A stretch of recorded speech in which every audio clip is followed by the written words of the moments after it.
Praise Lord. ఈరోజు Bible వాక్యంగా మత్తయి సువార్త 9వ అధ్యాయము 5-6 వచనాలు చూసుకుందాం. నీ పాపములు క్షమింపబడి ఉన్నవని చెప్పుట సులభమా, లేచి నడుమని చెప్పుట సులభమా?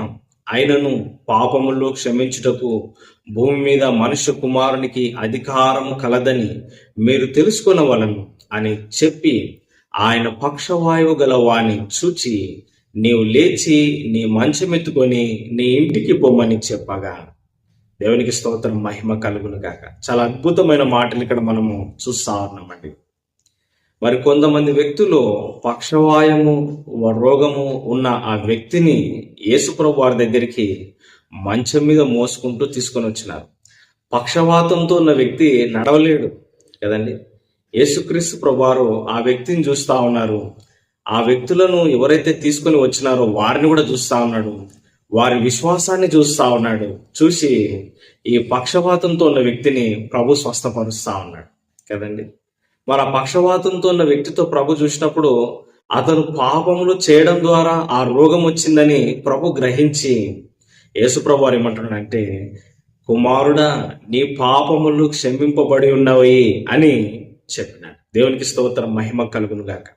ఎలా క్షమింపబడ్డాయంటే, అతన్ని మోసుకొచ్చిన వారి విశ్వాసం చూసి ప్రభు ఇతని పాపములు క్షమించినాడు కదండి. మరి ఆ విశ్వాసమును బట్టి పాపములు క్షమింపబడ్డాయి. కానీ చుట్టూ ఉన్న వ్యక్తులు, శాస్త్రులు, మతాధికారులు ఏమంటున్నారంటే, పాపములు ఇతను ఎలా క్షమిస్తాడు, కేవలం దేవుడే కదా పాపాలు క్షమించేది అని ఆలోచన చేస్తా ఉన్నారు. వారి దురాలోచనను గమనించిన ప్రభువు ఏమంటున్నాడంటే, నీ పాపములు క్షమింపబడుట సులభమా, మరి పక్షవాయువుల వ్యక్తితో లేచి నడవమని చెప్పడము సులభమా అని ప్రభు అడుగుతున్నాడు. నిజానికి రెండు కష్టమే కదండి. పాపములు క్షమింపబడుట కష్టమే, అది అసాధ్యము. ఎవరు మన పాపాలు క్షమిస్తారండి? వ్యాధుల నుంచి స్వస్థత పొందుకోవడం కూడా కష్టమే కదండి. తీవ్రమైన రోగము, మరణకరమైన రోగం ఎవరు స్వస్థపరుస్తారు కదండి. రెండు కష్టమే. అయితే యేసు ప్రభు వారు ఏమంటున్నారంటే, నీ మనుష్య కుమారునికి అధికారము ఉన్నది. యేసు ప్రభు వారికి పాపములను క్షమించగలిగే అధికారం ఉన్నది. ఈరోజు చాలా మంది నా పాపములు ఎలా క్షమింపబడతాయి అని ఆలోచన చేస్తా ఉన్నారు. మరి నాకు స్వస్థత ఎలా వస్తుంది అని ఆలోచన చేస్తా ఉన్నారు.